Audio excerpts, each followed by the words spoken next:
Hello everyone, मेरा नाम पूजा मालविया है और मैं आपका स्वागत ऑनलाइन पढ़ाई पर करती हूं।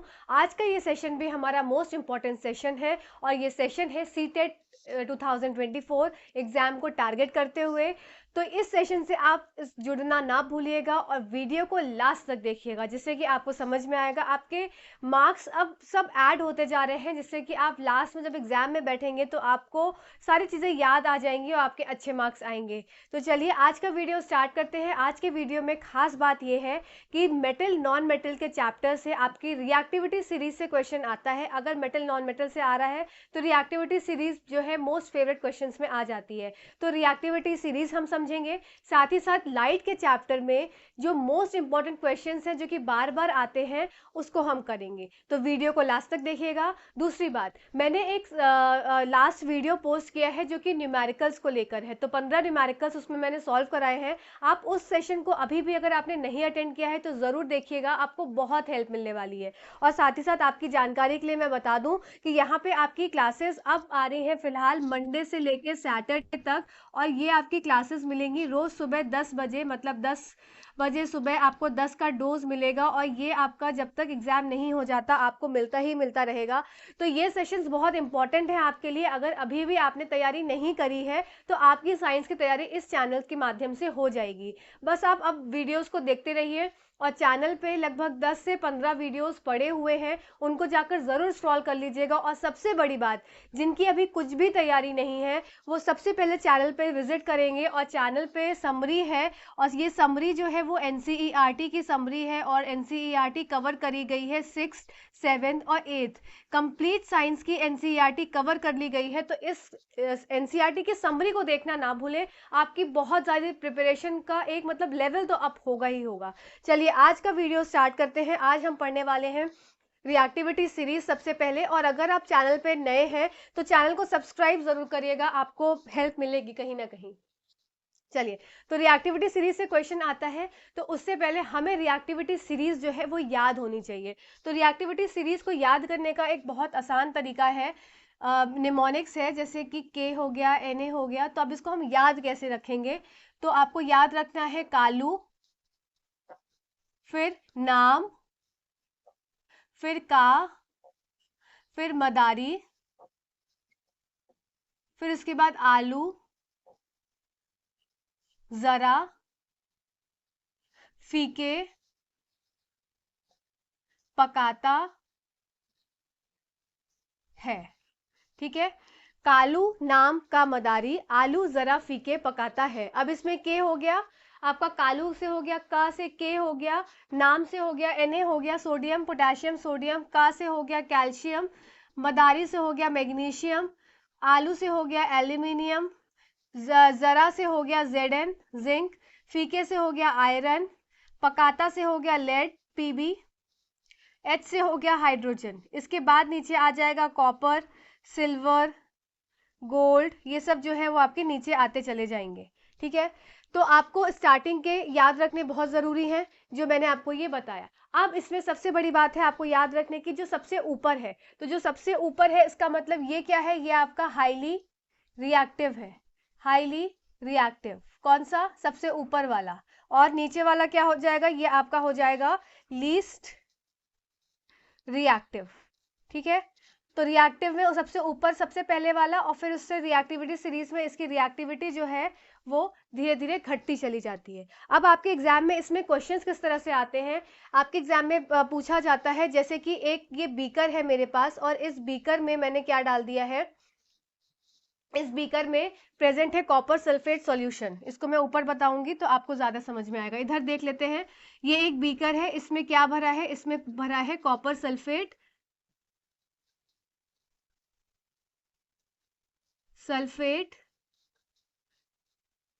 का सॉल्यूशन। ठीक है, सुनते जाएंगे आपको चीजें क्लियर हो जाएंगी। अब इसमें साथ ही साथ क्या कर दिया? एक आयरन की नेल डाल दी इसमें। तो अब ये बताना है कि ये आयरन की नेल के साथ क्या होगा। ठीक है, ये क्या डिस्प्लेसमेंट करेगी कि नहीं करेगी, इस तरह से आपके क्वेश्चंस जो है पूछे जाते हैं। तो अब आप रिएक्टिविटी सीरीज को देखिए, कॉपर कहाँ है, कॉपर आपको ये दिख जाएगा, ये हो गया कॉपर, और आयरन कहाँ है, ऊपर है प्रेजेंट। ठीक है, तो इसका मतलब कॉपर और आयरन में से कौन ज्यादा रिएक्टिव है, आयरन ज्यादा रिएक्टिव है, देख सकते हैं, क्योंकि आयरन ऊपर है और कॉपर नीचे है। तब अगर मैं इधर अब आ जाऊं तो ये सॉल्यूशन किसका है, CuSO4 का, कॉपर सल्फेट, और ये नेल किसकी है, आयरन की। अब CuSO4 का घर है बसा हुआ, CuSO4 का क्या है, घर बसा हुआ है। अब इस घर बसे हुए को क्या करेगा, आयरन क्या है, इससे ज्यादा स्ट्रांग है, ताकतवर है, तो ताकतवर होने की वजह से क्या है, इसका घर ले लेगा, और घर ले लेगा तो क्या हो जाएगा, अगर आयरन प्लस CuSO4 जो कि एक घर जिसका बसा हुआ था, और तो आयरन आया, कौन, तूफानी आयरन आया, चलो आज तूफानी करते हैं, तो वो वाला आयरन आया, और इसने क्या किया, इसके बसे बसाए घर को ले लिया और खुद अपना घर बसा लिया, FeSO4 बन गया, और कॉपर क्या है साथ में रह गया। ठीक है, तो इस तरह से ये समझ में आया कि ये रिएक्शन जो है ये पॉसिबल हुई। पर एग्जाम में कुछ ऐसे रिएक्शंस आ जाते हैं जो रिएक्शंस आपने नहीं देखी होती है, तो आप वो रिएक्शंस कैसे सॉल्व कर पाएंगे अगर आपको ये रिएक्टिविटी सीरीज याद होगी। आई होप मैं आपकी बातों को क्लियर कर पाई होंगी कि रिएक्टिविटी सीरीज को याद करने के लिए कालू नाम का मदारी आलू जरा फीके पकाता है, इसको आप स्क्रीनशॉट ले लीजिए, आपको हेल्प मिलेगी इस रिएक्टिविटी सीरीज को एज सच याद करने के लिए। अब एक और क्वेश्चन इसमें आता है कि पोटेशियम और आपका सोडियम, तो पोटेशियम और सोडियम से एक क्वेश्चन ये आता है कि पोटेशियम को आपको किस में स्टोर करना रहता है, पोटेशियम को आप वाटर में स्टोर कर सकते हैं, क्यों, क्योंकि ये हाईली रिएक्टिव है, और जैसे ही एयर के कांटेक्ट में आता है आग लग जाती है। ठीक है, और आपको सोडियम को किस में स्टोर करना होता है, सोडियम जो है वो एयर के साथ साथ वाटर के साथ भी रिएक्टिव होता है, इसीलिए सोडियम को जो है वो किस में रखा जाता है, केरोसिन में रखा जाता है। तो ये जो दो क्वेश्चन थे ये भी पूछे जाते हैं, केरोसिन। ठीक है, तो वाटर हो गया और केरोसिन, वाटर को किस में रखा गया है, पोटेशियम को, और सोडियम को रखा गया है केरोसिन के अंदर। ठीक है, आपका रिएक्टिविटी सीरीज का पार्ट कंप्लीट हो गया। इसी से क्वेश्चंस अगर आते रहेंगे, अगर मान लीजिए लेड की रिएक्शन और Ca की रिएक्शन हो गई, Mg की रिएक्शन हो गई और Zn की रिएक्शन हो गई, तो जो नीचे होगा वो रिप्लेस कर, मतलब जो ऊपर होगा वो नीचे वाले को रिप्लेस कर सकता है, उसका घर को जो है वो तोड़ सकता है। आपको सिंपल याद रखना है, जो स्ट्रांग है वो अपने से जो कम स्ट्रांग है, मतलब जो वीक है, उसको क्या है, उसके घर से हटा के अपने को वहां पे स्थापित कर लेगा। ठीक है, चलिए आगे बात करते हैं। अब बात करते हैं आपके चैप्टर लाइट में। तो लाइट में सबसे पहला क्वेश्चन आता है कि जो लाइट है वो, उसमें शैडो से क्वेश्चन आता है, तो शैडो कैसे फॉर्म होती है आपको उससे क्वेश्चन आता है। तो सबसे बड़ी बात है, 2 पॉइंट आपको याद रखना है। पहला पॉइंट शैडो का आपको याद रखना है कि जो शैडो होती है वो हमेशा ओपेक ऑब्जेक्ट्स की ही बन पाती है। कैसे ऑब्जेक्ट्स, ओपेक, ये आपका पहला क्वेश्चन हो गया, ओपेक ऑब्जेक्ट्स। दूसरी बात होती है शैडो जो है वो, उसके लिए आपको एक स्क्रीन की जरूरत पड़ती है, मतलब किसी ना किसी बैक साइड में बन रही है, और दूसरी चीज क्या है, स्क्रीन पे बैक साइड में आपको शैडो है जो देखने को मिल रही है। इन पॉइंट्स को आप देखेंगे, उसके बाद आप इसके प्रीवियस ईयर क्वेश्चंस करेंगे, बिलीव करिए आप कर पाएंगे। ठीक है, तो शैडो को क्या हमने देखा कि जो छवि है वो कैसे बन रही है, वो ओपेक ऑब्जेक्ट में बन रही है, पहली चीज, और दूसरी चीज आपके बैक साइड में बन रही है, और उसको एक स्क्रीन की जरूरत है। अगर नीचे भी बन रही है मेरी शैडो, ऊपर से सन की रेज आ रही है और नीचे बन रही है शैडो, तो नीचे भी क्या जमीन है, तो जमीन कैसा काम कर रही है, एक स्क्रीन का काम कर रही है। ठीक है, चलिए आगे बात करते हैं। अब बात आ जाती है रिफ्लेक्शन ऑफ लाइट। तो रिफ्लेक्शन ऑफ लाइट से आपके क्वेश्चंस आते हैं कुछ इस प्रकार, जैसे कि आपके न्यूमेरिकल्स। तो मैंने आपको न्यूमेरिकल में क्वेश्चन 2 सॉल्व कराए हैं रिफ्लेक्शन ऑफ लाइट से, जो मैंने पोस्ट किया है। अगर अभी भी आपने नहीं देखा है तो जाकर जरूर देख लीजिएगा, बहुत अच्छे क्वेश्चन है और थोड़ा दिमाग तो लगता है इन क्वेश्चन में।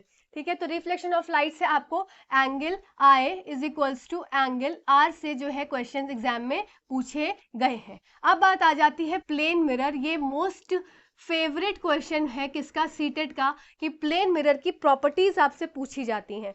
तो सबसे पहली प्रॉपर्टी हो जाएगी प्लेन मिरर की, आप अपने को खुद को मिरर के सामने रख के देखिए। अब आप क्या जितने हैं उतने ही दिख रहे हैं, क्या आपकी हाइट कम हो गई या आपकी हाइट बढ़ गई, तो आपका खुद का आंसर हो जाएगा कि आप जितने दिख रहे हैं आप वैसे के वैसे ही दिखेंगे।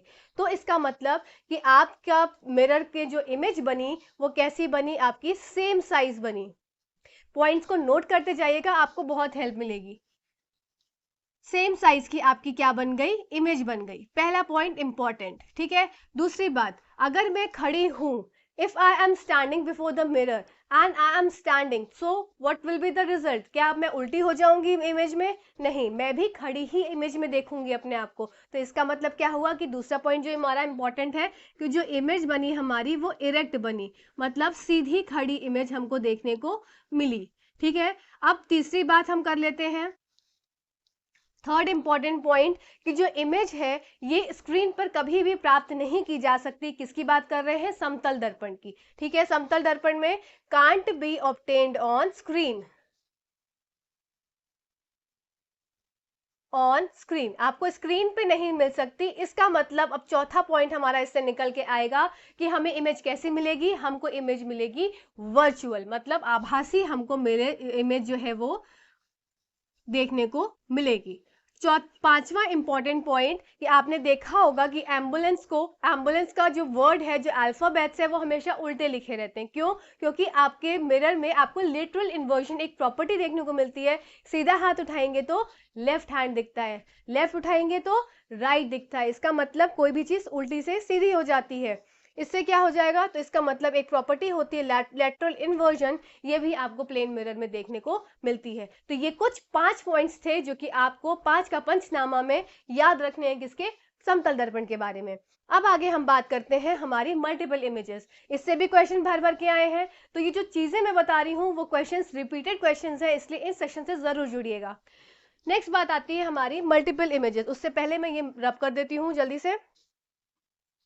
तो मल्टीपल इमेजेस में आपको दो तरह के क्वेश्चंस पूछे जाते हैं। एक तो क्वेश्चन जो है रिपीटेड, कि अगर आप बार्बर शॉप में बैठे हैं और आपके पीछे एक मिरर है और आपके आगे एक मिरर है, तो आपकी कितने इमेजेस बनेंगी? तो आपको पहला पॉइंट याद रखना है कि अगर जो 2 मिरर्स हैं और ये 2 मिरर्स कैसे हैं? पैरेलल हैं। याद रखिएगा, पैरेलल हैं। कैसे? मतलब एक ये मिरर है और एक ये मिरर है, ये इधर हो गया मिरर और एक ये मिरर हो गया, ठीक है। मिरर ए और मिरर बी, ये दो मिरर कैसे हैं? पैरेलल है। अब इसके बीच में कोई भी ऑब्जेक्ट अगर प्रेजेंट है तो आपकी इमेजेस कितनी बनेगी? आपकी इमेज बनेगी, पहला पॉइंट जो आपको याद रखना है कि आपकी इमेज जो बनेगी वो इनफाइनाइट बनेगी। इसको मैं इधर लिख देती हूं, आपकी इमेज जो बनेगी वो इनफाइनाइट बनेगी। क्यों बन रही है इनफाइनाइट? रीजन, क्योंकि इसमें क्या हो रहा है? मल्टीपल रिफ्लेक्शन देखने को मिल रहा है। इसमें क्या मिला? मल्टीपल रिफ्लेक्शन, बार बार क्या है? परावर्तन हुआ, ठीक है। चलिए, अब दूसरा क्वेश्चन जो पूछा जाता है, पहला क्वेश्चन तो ये हो गया कि जब दो मिरर पैरेलल है तब मल्टीपल रिफ्लेक्शन हो रहा है और इनफाइनाइट नंबर ऑफ इमेजेस मिल रही हैं, ठीक है। याद हुआ? चलिए आगे बात करते हैं। जब 2 mirrors are at an angle, मतलब अब कुछ होंगे एक एंगल पे प्रेजेंट होंगे। मतलब अगर एक मिरर मेरा ये है तो दूसरा मिरर मेरा मान लीजिए इस एंगल पर है, तो ये दो मिरर क्या है? कुछ एंगल पे प्रेजेंट है। अब इन दो एंगल पे प्रेजेंट होने वाले मिरर में भी तो कुछ इमेजेस बन रही होंगी, तो इस इमेजेस को निकालने का एक फॉर्मूला हो जाता है, और ये फॉर्मूला होता है कि अगर नंबर ऑफ इमेजेस आपकी आई इवन तो फॉर्मूला अलग होगा, और नंबर ऑफ इमेजेस आई अगर और तो फॉर्मूला अलग होगा। देखिए कैसे, अगर इवन आया केस और ऑड आया केस, आपको दो केसेस याद रखने हैं। इवन आएगा तो आप फॉर्मूला लगाएंगे 360 बाय थीटा -1, और ऑड होगा तो 360 डिवाइडेड बाय थीटा, ठीक है। अब ये कैसे पता चलेगा कि जो हमको एंगल दिया है उस एंगल से हमारा इवन सम संख्या आ रही है कि विषम संख्या आ रही है? तो इसको निकालने का भी एक फॉर्मूला दिया गया, और वो फॉर्मूला है 360 बाय थीटा। ये क्वेश्चंस मैं आपको करा दूंगी आपके न्यूमेरिकल वाले सेक्शन में, ठीक है। तो आप चिंता मत करिएगा, नेक्स्ट जो पार्ट आएगा पार्ट 2 न्यूमेरिकल्स का, उसमें मैं ये पहला क्वेश्चन डाल दूंगी, ठीक है। बिल्कुल चिंता मत करिएगा, अभी जल्दी से बस सुन लीजिए। तो अब 360 अपॉन थीटा, अगर मैं देखो, अगर मैं बोलूं कि मैं थीटा की वैल्यू इधर अगर मैं 60 लेती हूं, तो 360 बाय थीटा कितना हो जाएगा? 360 बाय थीटा मतलब 360 बाय 60 कितना हो जाएगा? 6 6 36, मतलब 6 आया। अब ये कैसी 6 वैल्यू है? 6 हमारी एक सम संख्या है, इवन नंबर है, अब इवन नंबर है तो मतलब मेरा फॉर्मूला क्या हो जाएगा, 6 - 1 यहाँ पे हो जाएगा, तो मेरी नंबर ऑफ इमेजेस आ जाएंगी 5। पर अगर मैं यहाँ पे मान लीजिए थीटा की वैल्यू क्या ले लेती हूँ, if I take the value of theta as 40, अब मैंने क्या लिया, थीटा को मैंने 40 ले लिया, तो 40 लेने से क्या हो जाएगा, 360 डिवाइडेड बाय 40, तो 0 से 0 गया, 4 9 जा 36, तो 9 आ गया। अब 9 कैसी वैल्यू है, 9 सबको पता है, 9 जो है हमारी ऑड वैल्यू है, तो ऑड वैल्यू है तो इसका आंसर आपका सीधा सीधा 9 नंबर ऑफ इमेजेस आ जाएगा, कि -1 हमें नहीं करना है। ठीक है, आई होप मैं इतनी बातों में क्लियर हुई होंगी। अब हम इसके स्लाइड के ही और इंपॉर्टेंट पॉइंट्स कवर कर लेते हैं। अब बात करते हैं कैलाइडोस्कोप की। तो कैलाइडोस्कोप से कैसे क्वेश्चन आता है आपका, कैलाइडोस्कोप से सबसे पहली बात है क्वेश्चन आता है कि इसमें कितने मिरर्स यूज होते हैं। तो आपको याद रखना है इसमें आपके मिरर्स यूज होंगे 3 मिरर्स।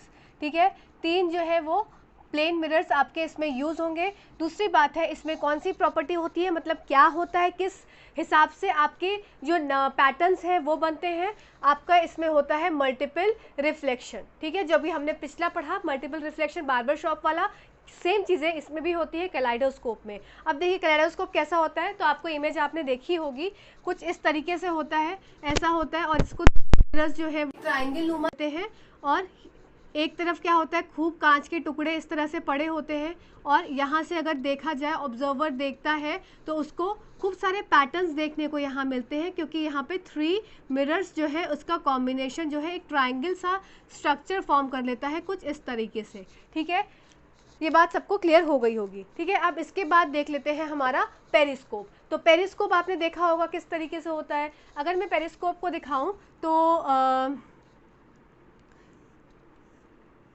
पेरिस्कोप में आपके 2 मिरर्स आपके यूज़ होंगे। अब आप देख सकते हैं किस तरीके से, छोटी इमेज में बना रही हूँ बस आपको समझाने के हिसाब से। ठीक है, तो यहाँ से क्या है, ये आपका लाइट सोर्स हो गया, कहीं से कोई भी चीज़ जो आपको देखनी है, पहला मिरर कहाँ लगा, इस साइड में लगा, और दूसरा मिरर जो है वो इस साइड में लगा। तो आपको क्या याद रखना है पेरिस्कोप में, कि पेरिस्कोप में आपके 2 मिरर्स यूज़ हुए। कितने मिरर, 2 मिरर्स। ठीक है, दूसरी चीज़ जो मिरर है, ये आपको जो मिरर दिख रहा है, ये जो मिरर दिख रहा है ये एक एंगल पे रखा गया है, और ये एंगल आपसे एग्जाम में पूछते हैं। ये एंगल है 45 डिग्री एंगल। ठीक है, 45 डिग्री एंगल पर पेरिस्कोप के जो ये है मिरर्स हैं वो प्लेस किए जाते हैं। ये 2 चीज़ें आपको इसमें याद रखनी है। अब बात आ जाती है आपकी पिन होल कैमरा की। पिन होल कैमरा क्या है, इससे भी बहुत क्वेश्चंस आए हैं। तो पिन होल कैमरा अगर मैं आपको बताऊं, इधर मैं आपको बता देती हूं, जैसे ये मेरे पास एक क्या है, ट्री है। अब मुझे इसकी इमेज पिन होल कैमरा में देखनी है, तो पिन होल कैमरा 2 आपका बॉक्स होगा, एक बॉक्स होगा जो मतलब 2 आपके ऐसे स्क्वायर से बॉक्स बनता है ना, उस तरीके से यहाँ पे क्या है, होल कर दिया जाएगा। अब यहाँ से लाइट एंटर हो रही है, और लाइट की एक प्रॉपर्टी है कि लाइट हमेशा सीधी रेखा में गमन करती है ना, light travels in a straight line. तो यहाँ से क्या है, लाइट जो है वो ट्रैवल कर रही है, और कहाँ गई, पिन होल कैमरा के इस होल में गई। अब इस होल से होती हुई ये इधर की साइड ऐसे आ जाएगी। अब ऐसे आएगी तो क्या होगा, आपका ये जो इमेज है यहाँ पे, ये इमेज आपको कुछ इस तरीके से देखने को मिलेगी। मतलब अब आपको पिन होल कैमरा में कुछ इंपॉर्टेंट बातें हैं जो याद रखनी है। पहला इंपॉर्टेंट पॉइंट हो जाएगा आपका पिन होल कैमरा का, कि जो इमेज बनती है वो कैसी बनती है, इन्वर्टेड बनती है। ठीक है, आपको क्या याद रखना है कि इमेज बनती है इन्वर्टेड, पहला पॉइंट। दूसरा पॉइंट आपको उसके लिए याद रखना है, ये तो पहला पॉइंट हो गया। दूसरा पॉइंट है कि स्मॉल इन साइज, जो ऑब्जेक्ट है उससे स्मॉल साइज की क्या बन जाती है, कि इमेज जो है वो आपको देखने को मिलती है। ठीक है, किसमें, पिन होल कैमरा में। तो 2 इंपॉर्टेंट चीज़ आपको याद रखनी है। तीसरी इंपॉर्टेंट बात आवश्यकता होती है, तो ये इमेज आपकी कहाँ बनेगी, ये इमेज बनेगी आपकी स्क्रीन पे। ठीक है, तो कैसी बनी आपकी इमेज, इन्वर्टेड इमेज बनी, और स्क्रीन पे इमेज बनी, और छोटी बनी इमेज। तो ये सारे पॉइंट्स किसके हो गए, आपके पिन होल कैमरा के पॉइंट्स आपके हो गए। चलिए अब बात कर लेते हैं उत्तल दर्पण और अवतल दर्पण। इससे जो क्वेश्चन पूछे जाते हैं वो ये पूछे जाते हैं कि किस तरीके की जो है इमेज आपकी बन रही है, कौन सी, अवतल और उत्तल दर्पण में। तो आपको याद करने का एक तरीका जो मैंने अपने सेशंस में ही बताया था, लाइट का चैप्टर अगर आपने नहीं देखा है, आपको फुल चैप्टर देखना है तो पीपीटी के फॉर्म में मैंने एक्सप्लेन किया है बहुत अच्छे से, आप जाकर जरूर देख लीजिएगा। 2x पे देख लीजिएगा, जल्दी खत्म हो जाएगा, बहुत लंबा लंबा वीडियो नहीं है।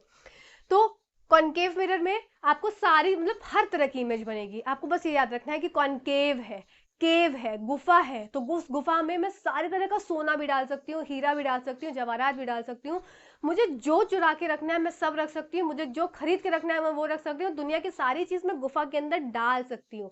याद करने का तरीका है सिर्फ, ठीक है, जिससे कि आप एग्जाम में भूले ना। तो कॉनकेव मिरर, कॉनकेव है, केव बना हुआ है, तो केव है, तो केव ऐसा जगह है जहां पे सब चीज हो सकती है। तो इसका मतलब कॉनकेव मिरर ऐसे मिरर है जिसमें हर तरीके की प्रॉपर्टीज आपको देखने को मिलेगी, मतलब हर तरीके की इमेजेस आपको देखने को मिलेगी। अब वो इमेजेस कैसी हो सकती हैं? आपकी वो इमेज रियल भी हो सकती है, आपकी वो इमेज इन्वर्टेड भी हो सकती है, आपकी वो इमेज वर्चुअल भी हो सकती है। ध्यान देंगे बात को, आपकी वो इमेज वर्चुअल एंड इरेक्ट भी हो सकती है। मैंने क्या बोला? आपकी गुफा है, गुफा के अंदर सब कुछ अट सकता है, तो उस गुफा के अंदर क्या हर तरह की इमेजेस भी बन सकती है, ठीक है। याद करने का सिर्फ एक तरीका है जिससे कि एग्जाम में आप भूले ना। अब वर्चुअल इरेक्ट, अब क्या है? अब इमेज आपकी, जस्ट अ सेकेंड, इमेज आपकी डिमिनिश्ड भी बन सकती है, मतलब छोटी बन सकती है। फिर आपकी इमेज कैसी बनेगी? इमेज आपकी एनलार्ज भी बन सकती है। फिर आपकी इमेज सेम साइज भी बनेगी, मतलब सब प्रॉपर्टी जो आप सोच सकते हैं, ठीक है। डिमिनिश हो गई, एनलार्ज हो गई, हाईली एनलार्ज हो गई, हाईली डिमिनिश्ड हो गई, पॉइंट साइज हो गई, हाईली डिमिनिश्ड, फिर पॉइंट साइज हो गई। तो मैंने आपको क्या बोला कि कॉनकेव है मतलब गुफा है। अब गुफा में आप सारा सामान इकट्ठा कर सकते हैं क्योंकि आपके पास स्पेस ज्यादा है, तो ज्यादा स्पेस हर तरह की इमेजेस को इसके अंदर रख सकते हैं। पर अब बात आती है कॉन्वेक्स मिरर की। तो कॉन्वेक्स मिरर मतलब उत्तल दर्पण की, इसमें कुछ ही तरह की इमेजेस बनती हैं। ये छोटी है, वेक्स छोटा है, तो आपकी हो जाएगी वर्चुअल एंड इरेक्ट। उसके साथ साथ आपकी यहां पे इमेज देखने को मिलेगी डिमिनिश्ड, DIMINISHED, ठीक है।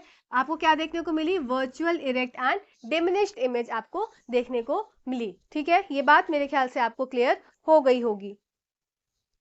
अब डिमिनिश्ड के साथ साथ एक पॉइंट और लिख लीजिएगा इसमें, हाईली डिमिनिश्ड, मतलब अब एनलार्ज की तरफ आप नहीं जाएंगे, आप सिर्फ डिमिनिश्ड और हाईली डिमिनिश्ड की तरफ ही जाएंगे, ठीक है। तो कॉनकेव मिरर और कॉन्वेक्स मिरर की बात आपकी क्लियर हो गई। अब दूसरा इंपॉर्टेंट पॉइंट एक और आ जाता है कि जो कॉनकेव मिरर है उसका ऑपोजिट हो जाता है कॉन्वेक्स लेंस, मतलब जो कॉनकेव मिरर की प्रॉपर्टी है वो लेंसेज में कॉन्वेक्स वाली प्रॉपर्टी हो जाएंगी। तो अब आप इसमें एक स्लैश लगा के एक और पॉइंट लिख सकते हैं कि जो कॉन्वेक्स मिरर है वो आपकी लेंसेज में क्या हो जाएंगे? कॉनकेव मिरर है वो आपके लेंसेज में क्या हो जाएंगे? इसको मैं किधर लिखूं? इसको मैं, स्पेस नहीं बचा, ये हो जाएगा कॉन्वेक्स लेंस, ठीक है। तो जो, ध्यान से सुन लीजिए फिर से, जो कॉनकेव मिरर है, गुफा वाला मिरर सब कुछ अपने अंदर रख सकता है, वो क्या हो जाएगा लेंस में? कॉन्वेक्स लेंस हो जाएगा। तो एक चीज याद रखिए, दूसरी चीज अपने आप रिलेट कर सकते हैं। कॉन्वेक्स मिरर है तो ये क्या हो जाएगा? कॉनकेव लेंस हो जाएगा, ठीक है। आई होप मैं आपकी बातों को क्लियर कर पाई होंगी। और चैनल पर नए हैं तो सब्सक्राइब जरूर कर दीजिएगा। प्लीज कमेंट करा करिए, आपके कमेंट से बहुत मोटिवेशन मिलता है। ये तो समझ में आए कि आपको समझ में आ भी रही है चीज की नहीं, कि मुझे अपने टीचिंग मेथड में कुछ बदलाव लाने की जरूरत है। प्लीज कमेंट करके जरूर बताइएगा, प्लीज रिक्वेस्ट है मेरे सारे सब्सक्राइबर्स से।